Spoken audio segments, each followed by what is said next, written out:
The topic of this session is the topic of my doctoral dissertation work. Don't worry. I spent 5 years studying the command not to take the Lord's name in vain, trying to understand it from every possible angle, and I became convinced that we have been misunderstanding it, that it's actually much bigger than we thought. And so this session is my attempt to share with you what I learned. As I was studying, I realized this is so important. Every Christian in the world needs to hear it. And so I determined to take my dissertation after it was published and rewrite a book that anyone could read.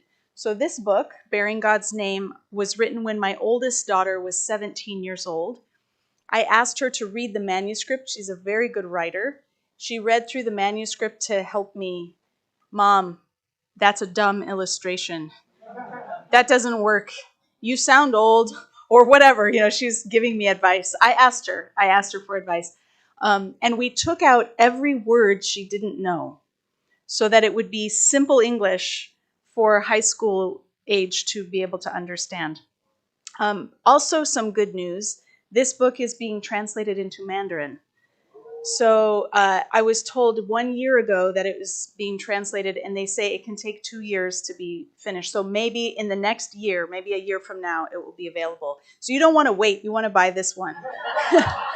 But then later you can give it to all your friends when the new one comes out.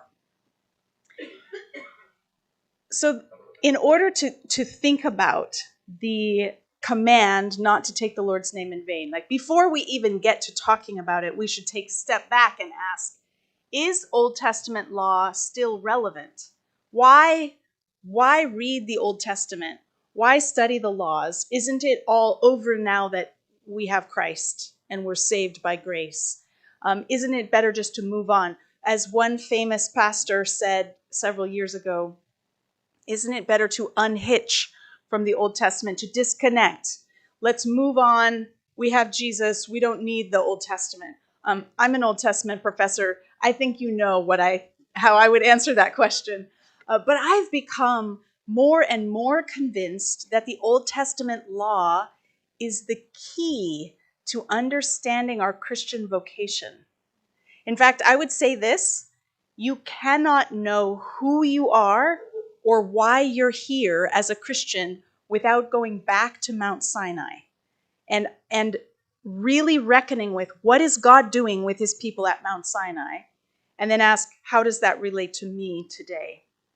So in this next hour, I'm going to give you a whirlwind tour that I hope will persuade you that the Old Testament law is not only kind of interesting, but it's essential for every one of us. Old Testament law comes up in strange moments in the news. So earlier this year, there have been several states in the U.S. that have worked to pass a law requiring the posting of the 10 Commandments in every public school classroom from preschool on up to university. And so Texas, Louisiana, Alabama are 3 of the states. There are others who are trying to pass laws to post the 10 Commandments. So apparently someone is thinking about this and thinks that the Old Testament is relevant. A lot of years ago, when I was an undergraduate student at Multnomah University in Portland, we lived in some apartments, and I was standing out on our back porch, and all the apartments opened to a common grassy area, and our niece was playing in the grass, and my neighbor was out grilling his dinner, and we both wandered out and struck up a conversation, and he found out that I was a student at the Bible college. And he goes, "Oh, you know what I think we need? We need a .com Bible. We need a Bible. We need a Bible that's relevant to the internet age, because there's no laws in the Bible that tell us how to live now that there's internet."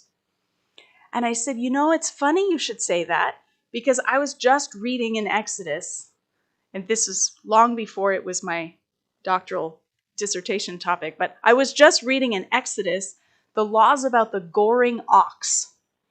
You know, the ox that his horns kill someone. And I was thinking about how relevant this is to a recent story. There had been a story in the news. Okay, so first, what are the laws about the goring ox? These laws say that if a man has an ox and it kills a person, then you put the ox to death. If the ox kills a second person, then you put the man to death. Because it was his responsibility to protect his neighbors. Now he knows my ox is violent. I need to make sure to protect my neighbors. And if he doesn't do that, then he's now bears the responsibility. Well, there had just been a story in Portland about a man with a pet dog, a pit bull, who had been known to attack children before. And the dog got out and it attacked a child and mauled its face. And I said, so, if your pet hurts someone, you shouldn't be held responsible the first time. But if it happens again, I think there's wisdom in this book for how we should think about that, the responsibility that we have to protect our neighbor. And then just actually this year, this is a recent story of parents who were charged in the death of their own infant because this dog had a habit of being violent. Then they had a baby, and they didn't keep the dog separate from the baby, and the baby died, and the U.S. courts ruled that the parents were responsible for gross negligence in the death of their child. That logic comes from this book. So I think the Old Testament law is relevant today. It actually helps us to think about what matters. And when I read the Old Testament law, what I see kind of bubbling under the surface is that every human being is the image of God. And so life matters, and we need to protect the life of our neighbors. We see that in all sorts of ways. But if we want to understand Old Testament law well, we need to pay attention to where it is in the Bible. I think many people have this mixed up in their minds. This is what they imagine. God says, I want to rescue my people from Egypt. And so he sends Moses, and Moses shows up in Egypt with 2 stone tablets.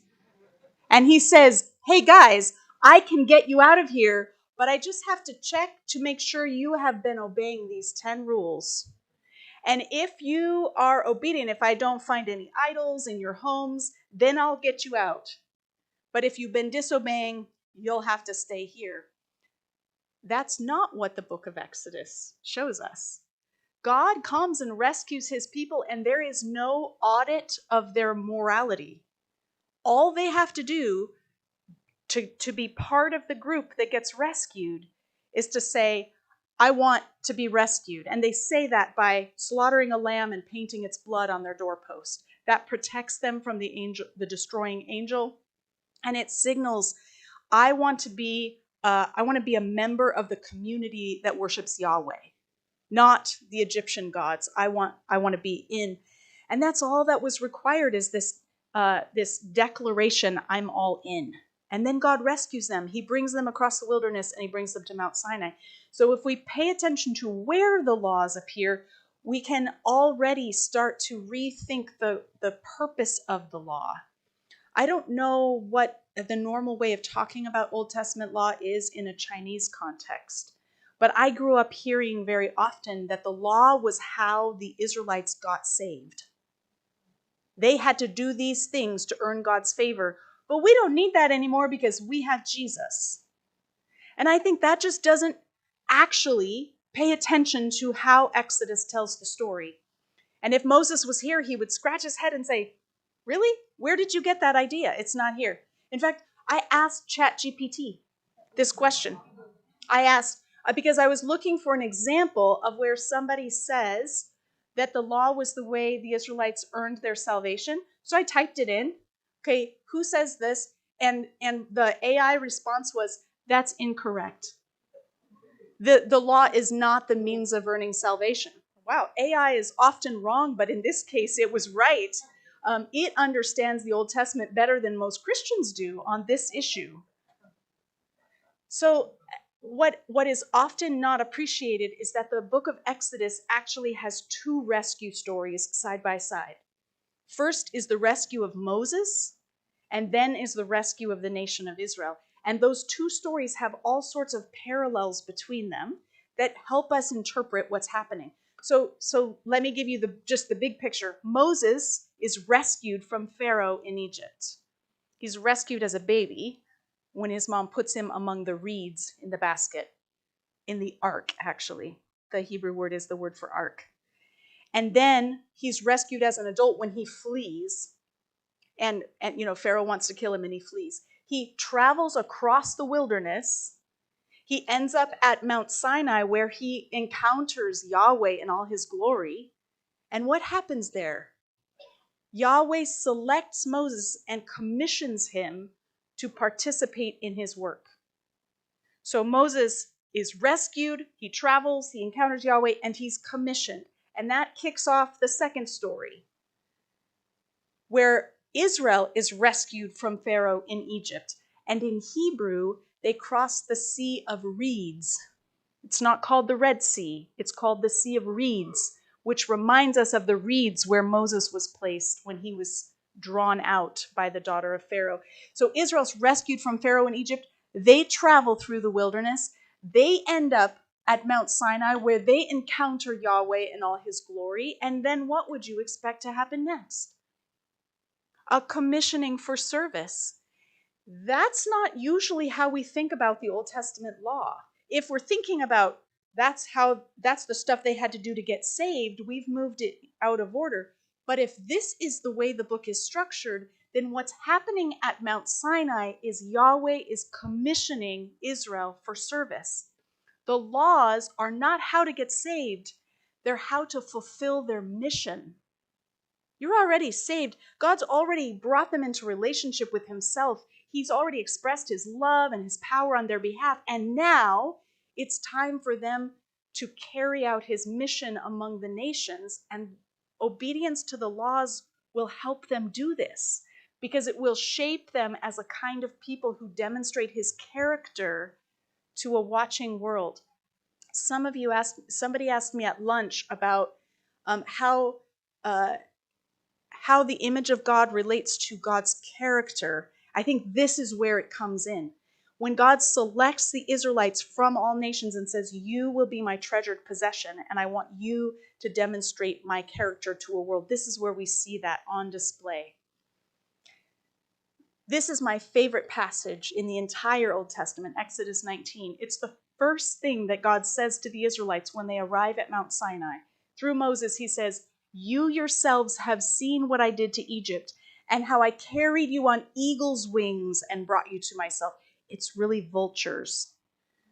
It's not eagle, it's vulture. And it has a 9-foot wingspan, the griffin vulture. It's an amazing bird that lives in the wilderness. And God uses this metaphor to say, I'm like a mother bird that brought you to my nest. I brought you to myself, and that's at Mount Sinai. Now, if you obey me fully and keep my covenant, then out of all nations you will be my segula, my treasured possession. Now that sounds, in English, treasured possession sounds like a really nice compliment. Like, I treasure you. You're special to me. But this word is much more than just a term of endearment. It indicates, it's a technical term in Hebrew that indicates a treasured treaty partner.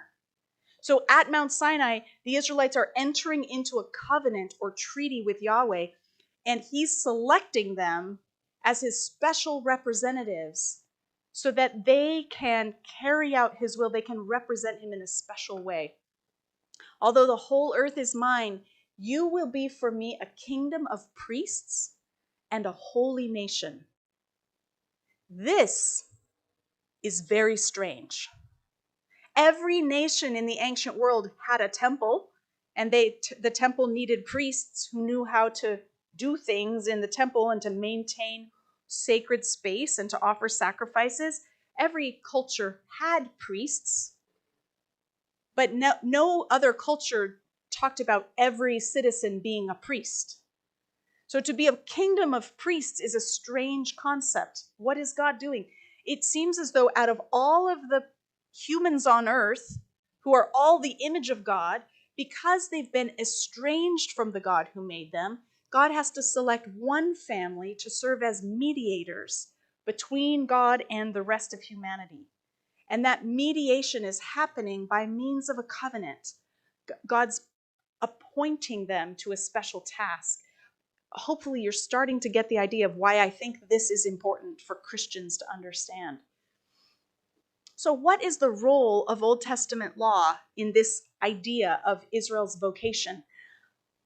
I think it's interesting that Moses does not apologize for the law. He doesn't say, "Oh, I'm so sorry. I know you just got free from Pharaoh and it's been really hard and really awful for you, but now I'm going to have to give you more rules. I'm really sorry. Try to bear up under it." That's not how he talks about the law. He talks about it as if this is the best thing that could have happened to them. He says, "See, I have taught you today decrees and laws as Yahweh my God commanded me, so that you may follow them in the land you are entering to take possession of it. Observe them carefully, for this will show your wisdom and understanding to the nations, who will hear about all these decrees and say, 'Whew, I am so glad I'm not an Israelite.' Did you hear what they have to do? They have all these laws. It's a terrible burden." No, that's not what he says. He doesn't think the nations will be relieved that they're not Israelites. He thinks they'll be jealous. Wow, surely this nation is a great nation. It's a wise and understanding people, because they'll see the laws and they'll be like, wow, there's so much wisdom here. What other nation is so great as to have their gods near them the way the Lord our God is near us whenever we pray to him? And what other nation is so great as to have such righteous decrees and laws as this body of laws that I'm setting before you today? In the ancient world, the nations that lived around Israel, there was a lot of anxiety about their worship. They knew that the gods were responsible to send rain so their crops would grow, so they better not make the gods angry. But who knows what will make them angry? You never know. You never can tell. So they would, like, "Oh no, the crops aren't growing. What did we do? I don't know. How can we fix it? I don't know. Let's sacrifice a goat." Okay, that didn't work. Let's sacrifice a chicken. That didn't work. Let's sacrifice our children. Maybe that will work. And there was this anxiety about realizing that they are somehow angering the gods, but never knowing why or how to fix it. And God comes to the Israelites just as they're starting out as a nation, and he says, "I'm going to tell you exactly what I expect. Here's how you can please me." This is good news. Have you ever been part of a group, maybe a class or a new company or something, and you walk in and you find out that you have broken a rule, but nobody told you the rule? I hate that. I hate that feeling of like, I'm in trouble because I just did something wrong, but I didn't know that was a thing that I wasn't supposed to do. There's a great relief when God says, "This is what I expect of you." You don't have to guess. So here's some key ideas to make sure we understand before we talk about the command not to take the Lord's name in vain. The law is not Israel's means of salvation. They're already saved. The law is a gift given to people who have already been saved. God's rescued them, and now he says, "Look, I'm going to tell you exactly what I expect of you so that this will go well, so that you can fulfill the job I've given you." So the law teaches Israel how to fulfill their mission to represent God among the nations. If the law is a matter of mission, maybe as New Testament believers, we can't so easily set it aside. If it's not how to get saved, but it's how to live out your salvation on mission, then we have to think about it some more. How does this relate to the mission that we've been given as New Testament believers? And to answer that question, we have to ask this question: what is our relationship to the law at Sinai? What happens when Jesus shows up? My favorite way to answer that question is to take you to 1 Peter 2, verses 9 and 10. If Peter was a student in my class, I would have to give him a failing grade for plagiarism, because everything he says to the church, he takes right from the Old Testament. And he doesn't say where he got it from. He just assumes they know. Peter is writing to a mixed audience of Jewish and Gentile followers of Jesus. They're scattered throughout Asia Minor, which is modern-day Turkey. And he says this: but you are a chosen people, a royal priesthood. Well, that sounds familiar. A holy nation. That also sounds familiar. God's special possession. That sounds familiar. That you may declare the praises of him who called you out of darkness into his wonderful light. Once you were not a people, but now you are the people of God. Once you had not received mercy, but now you have received mercy. We could spend the whole weekend on these two verses because they're thick with theological reflection. The last few lines are words taken from the Old Testament prophet Hosea. And Hosea had said this to the northern kingdom of Israel that had been apostate, rebellious. They had broken the covenant. And God says, you're not my people. And then he says, but then I will make you my people again. And the logic, Peter's logic seems to be, if God can forgive his own people who have rebelled against him and take them back again, how much more could he accept people who weren't his people in the first place? So they didn't rebel. They're just being adopted for the first time. So it's a brilliant argument. And Peter, by using these titles, these covenant titles that were given at Mount Sinai, is indicating that somehow, as Gentile followers of Jesus, we have been incorporated into the covenant at Sinai. These titles are only used of the Jewish people in the Old Testament, of the nation of Israel. And now we get brought in. Believers in Jesus are now inheritors or heirs of these titles. This is why I think Sinai is important, because we have the titles that were given at Mount Sinai. Let me anticipate what some of you might be thinking. Oh, but Carmen, I've read Jeremiah 31 and how it's used in the New Testament, and I know that there was an old covenant and then there was a new covenant. The first one didn't work, so God made a new one. And I would argue that when Jeremiah is speaking about the days are coming when I will make a new covenant with the house of Israel, that new covenant is not new like you get a new car and it's totally different than the car you used to drive. It's a different one. But this is new in the sense of renewed. Like when it says in Lamentations that Yahweh's mercies are new every morning. Is that a completely different kind of mercy than he showed us yesterday?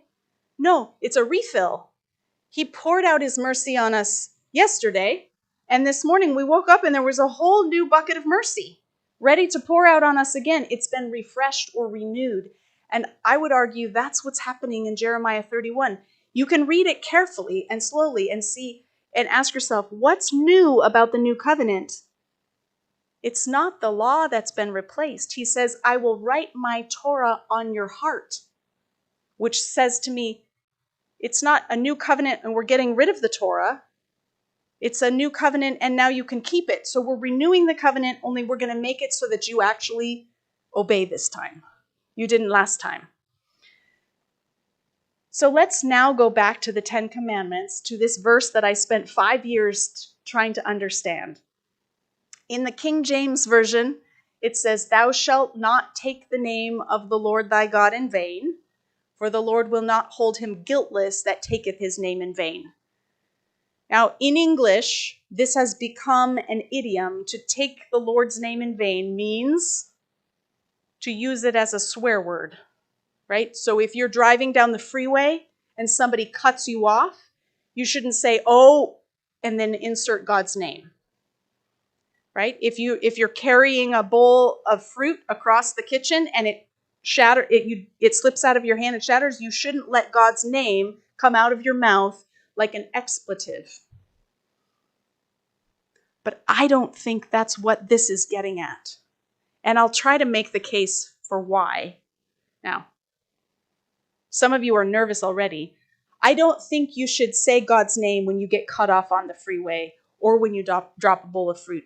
I think that's a problem, but what this command is addressing is a much bigger problem that includes that.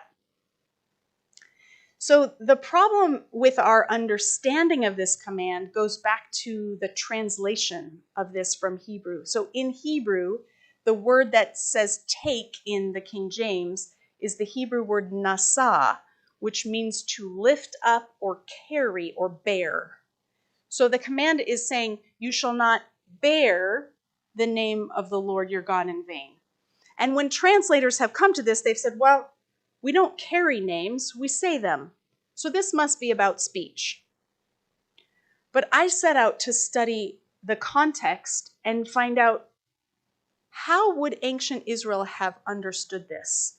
Would it have had a logic to them that we might be missing because of the cultural differences between us and them? And here's what I found.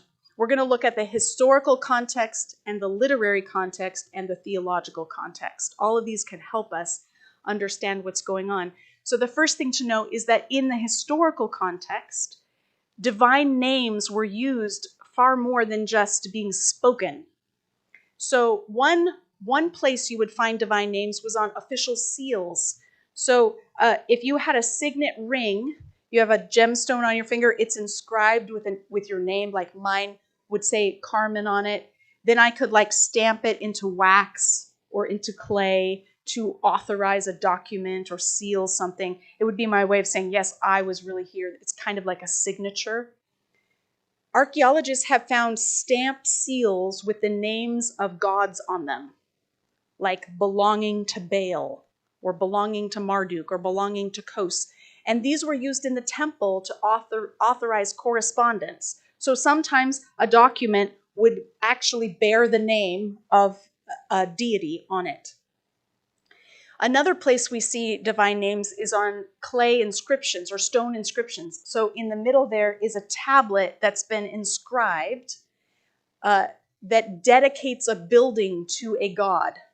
This one, I don't remember who this one is to, but let's say it's Marduk, the god of Babylon. This is dedicating the building to Marduk and saying that whoever tears it down faces Marduk's wrath, that kind of thing. So when they built a new temple, they would make a foundation stone like this, and they would bury it under the corners or the threshold of the doorway into the temple to dedicate the building to God. The third way is, I think, very fascinating. The third is human branding or tattoos. So in ancient times, if you were a slave owner, you would tattoo your slaves with your name, saying, these people belong to me. This helps us understand why God tells his people, don't tattoo yourselves, because he doesn't want them to belong to anyone else. He wants them to know that they are his. So if they tattooed the name of some other owner on their bodies, that would be like a competing allegiance. Today, sometimes people will tattoo themselves. I'm told in China, maybe there's a tattoo with the symbol of a gang, saying that you belong to that gang, a dragon or a tiger or something on your body. This is similar to that. And in ancient times, they would have the tattoo of the name of their owner. And this is also true with deities. So if someone was dedicated for life to the service of a particular deity, say their parents dropped them off at the temple of Ishtar and they said, I want my daughter to be a priestess of Ishtar, they would tattoo or brand the young girl with the symbol of Ishtar. So the bottom picture there is the star of Ishtar, and they would put it on her hand or on her cheek to say she belongs to Ishtar and is devoted to her service for life. Again, it makes sense of why God would say, don't tattoo yourselves in Leviticus. He doesn't want them to belong to anyone except to him.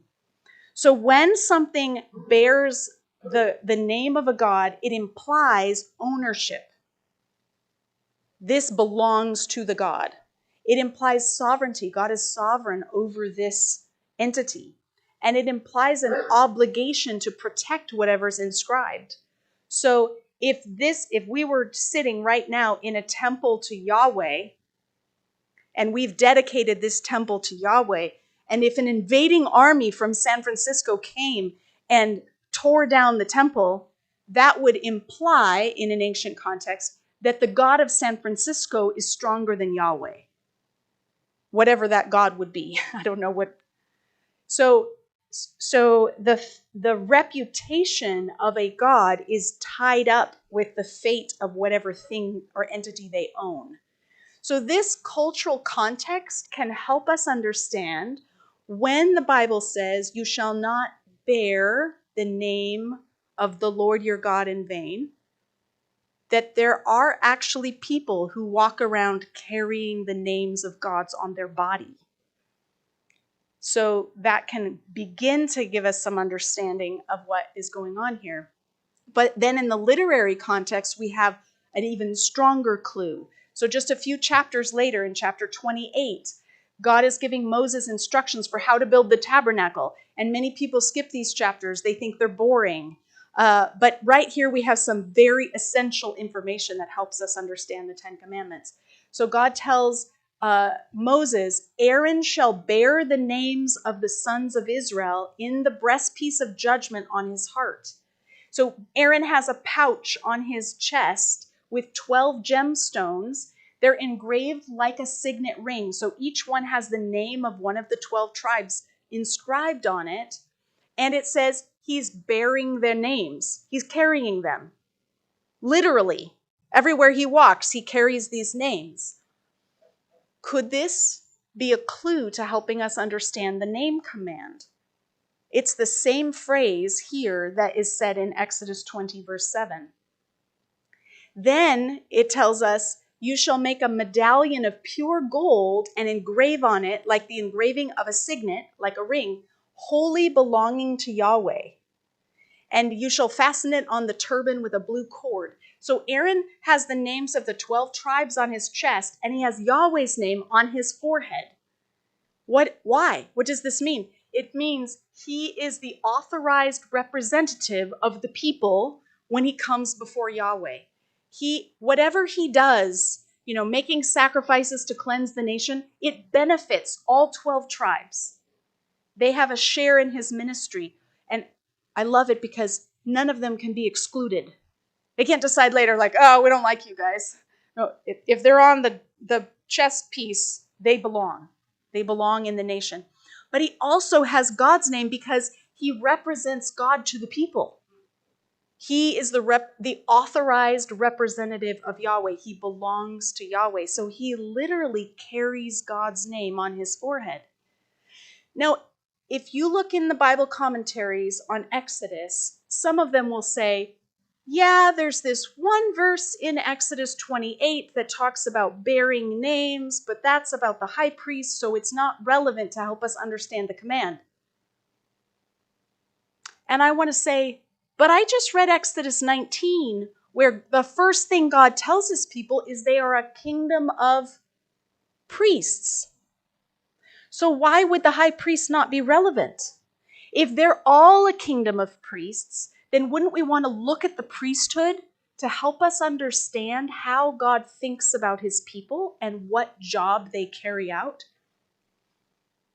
On his forehead it says Kadosh LaYahweh. So if you don't know Hebrew, it goes from right to left. So it starts on the right, and the part that I've circled here is the divine name Yahweh, YHWH, God's personal name. And you can see that on the front of it, there's an extra character. It's the letter Lamed in Hebrew, and that means belonging to. It could be by, to, for, or belonging to.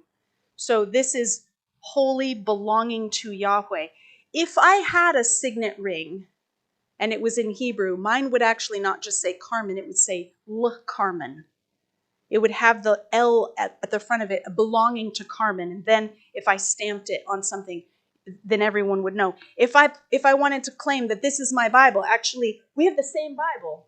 So if we wanted to know which one's yours and which one's mine, we could write our name, and it would say Carmen on the front, because it's belonging to me. This one's belonging to me. So let's look now at Deuteronomy to see how Moses is processing this and how he's communicating it to the whole nation. This is his last speech to the people before he dies. And it's actually the next generation. It's not the people who were at Sinai, it's their children. So we're all very interested in knowing how can we pass on the faith to our children so that it doesn't die out.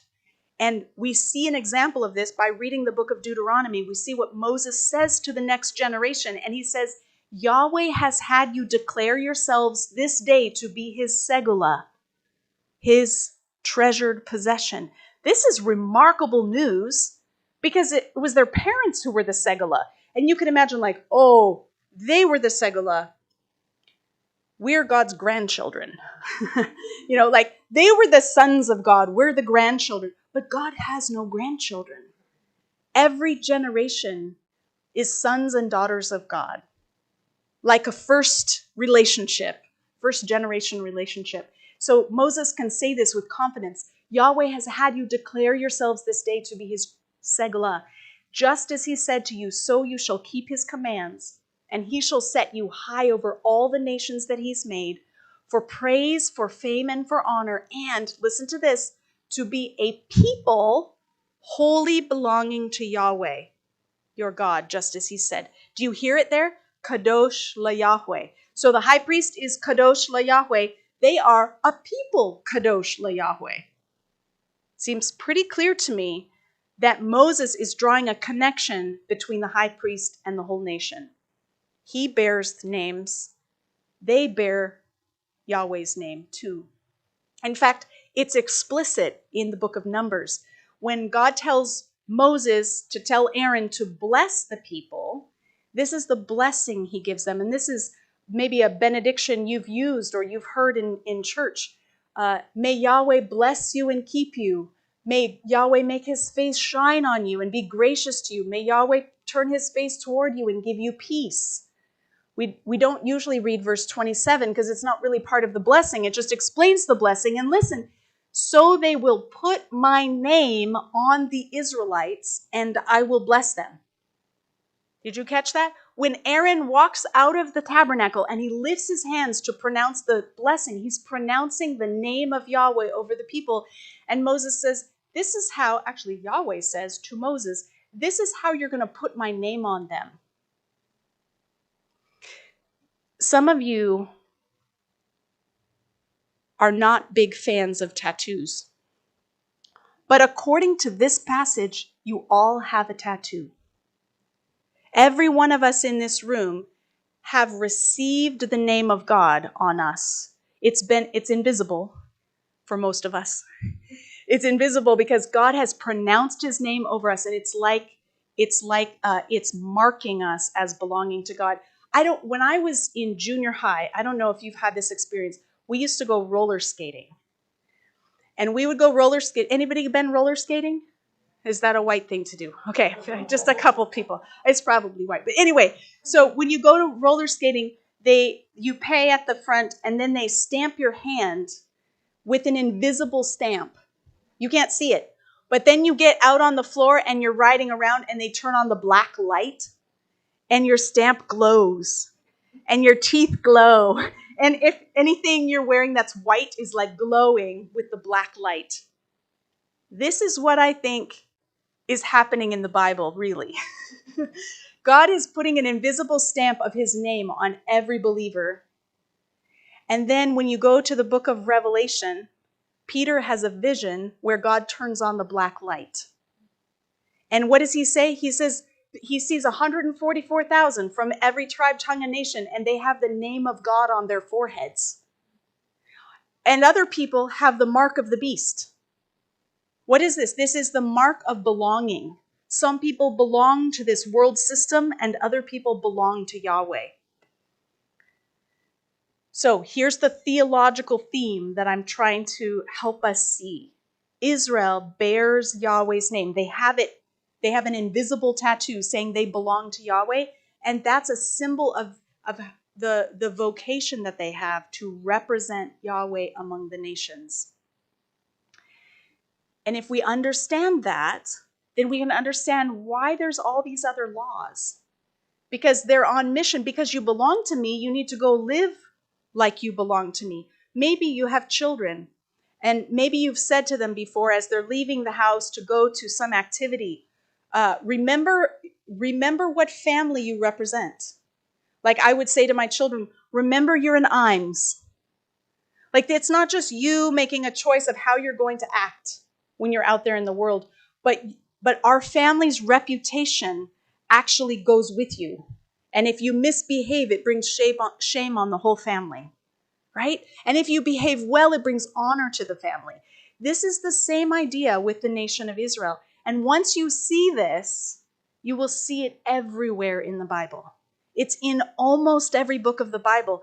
This echoes of this idea that Israel bears God's name by representing God among the nations. Here's an example, Psalm 23. You know Psalm 23.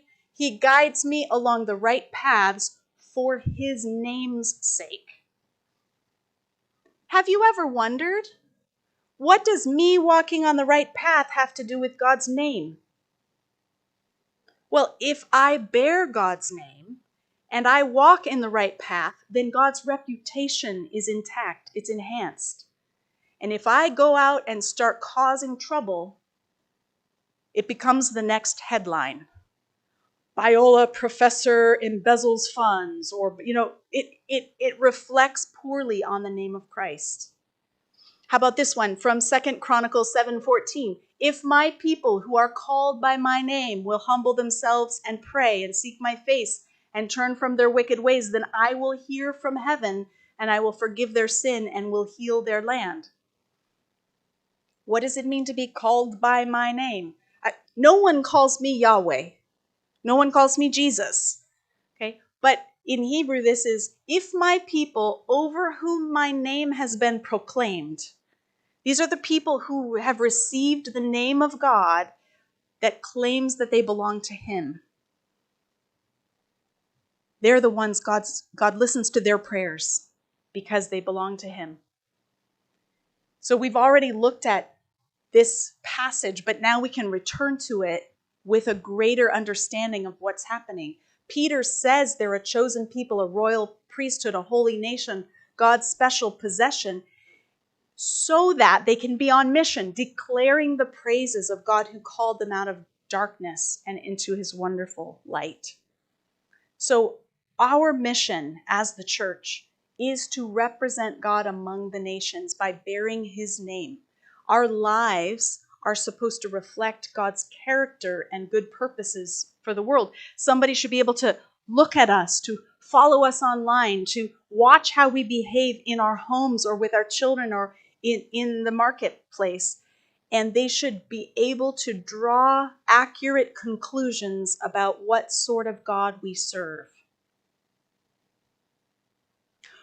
Which is a little frightening if you think about it, because we don't always represent God well with our behavior. Sometimes our behavior sends a different message.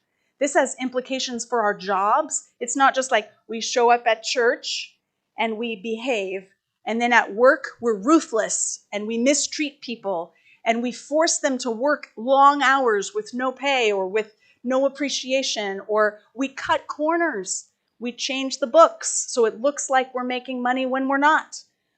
These are things that are not okay for a Christian to do because we bear God's name. We are representing him not just Sunday morning, but every day of the week. It's true of how we behave in our neighborhoods, how we handle our finances, what entertainment we're enjoying. If someone were to look at our internet history, would they know we belong to Jesus? Or would we look no different than our pagan neighbors? What about our political commitments? Do our neighbors know who we vote for but not who we worship? Are we known for our politics more than we're known for our commitment to Jesus? That's a problem. I heard a speaker last year at a conference on political theology. He said this: Christians should be the least reliable political allies. I'll say it again. Christians should be the least reliable political allies. Why? Because you cannot buy me and my loyalty. My loyalty is to Jesus Christ. So to the degree that you are advancing policies that are consistent with Scripture, that honor every human being as the image of God, then I can support you.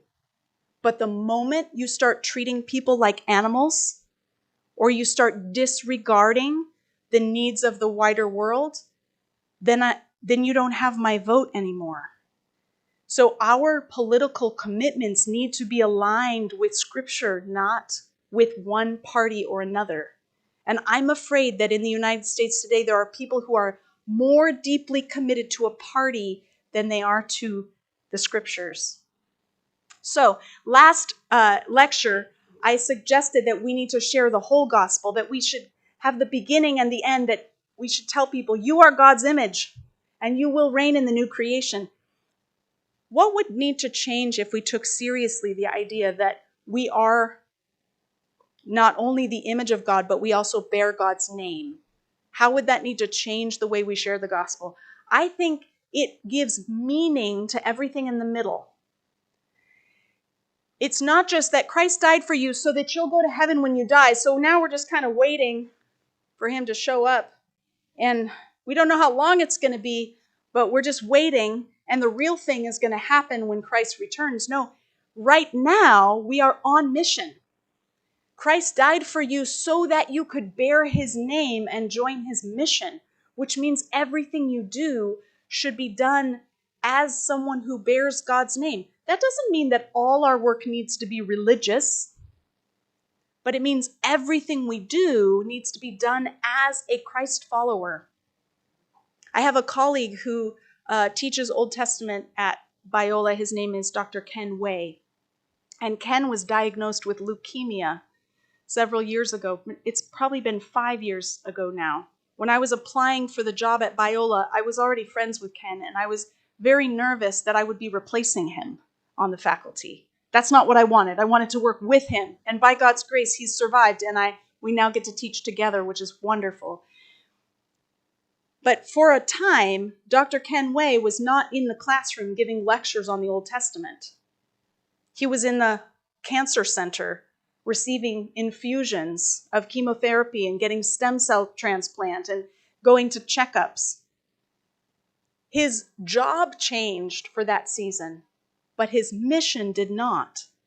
Because in the classroom, Dr. Way bears God's name to his students. But you can also bear God's name in the waiting room of the hospital. In the hospital bed, you can bear God's name to nurses and other clinicians as you go throughout treatment. So this doesn't require a paycheck. It doesn't require an official job description. It's every part of our life needs to be impacted. Years ago, we lived in North Carolina, and we had Aldi. We have Aldi here too, which is wonderful. It's not everywhere. I love Aldi because have you been to Aldi before? Anybody? Is it around here? So it's wonderful because the entire grocery store would fit in this room. It's small. No getting tired walking around back and forth trying to find toilet paper or whatever. And there's only one brand of everything, so you don't have to read any labels. There's no price comparison, no coupons. Everything is Aldi brand, so it's just simple. It's quiet. Anyway, I had taken my children with me to do the grocery shopping at Aldi. And at Aldi, one of the ways they save money is you have to put a quarter to get your shopping cart. And so when you're done shopping, you bring your shopping cart back to get your quarter back. Or someone else does because they want your quarter.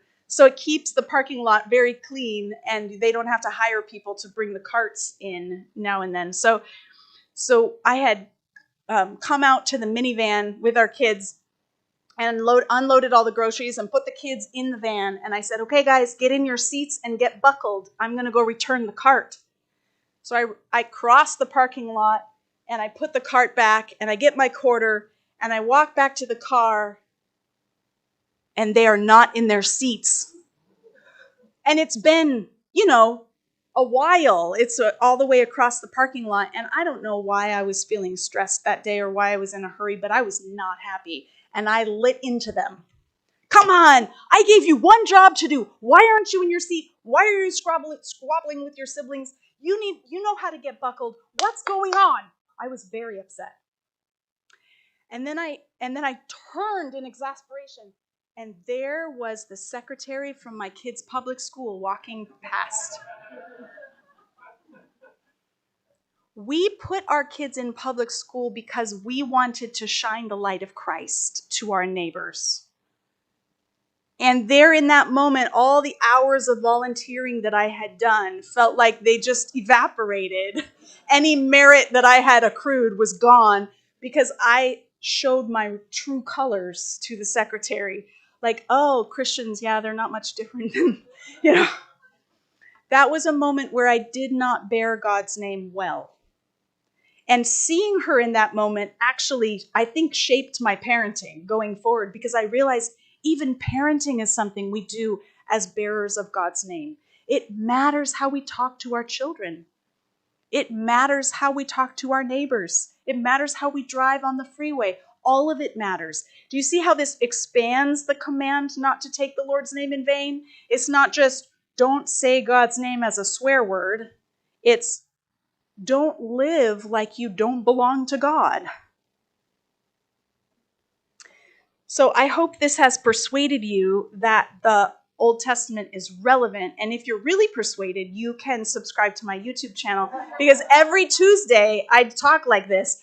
I'm going through the book of Exodus very slowly. I think I have about 150 videos on Exodus so far, like 10-minute videos, few verses at a time, marching through the book. We're up to chapter 24.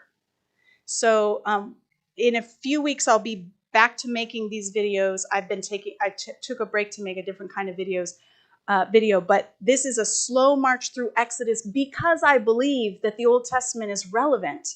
It matters for the way we live our life, and there's great wisdom to be gleaned if we'll slow down and read it carefully. So I hope you're persuaded, and I look forward to hearing your questions.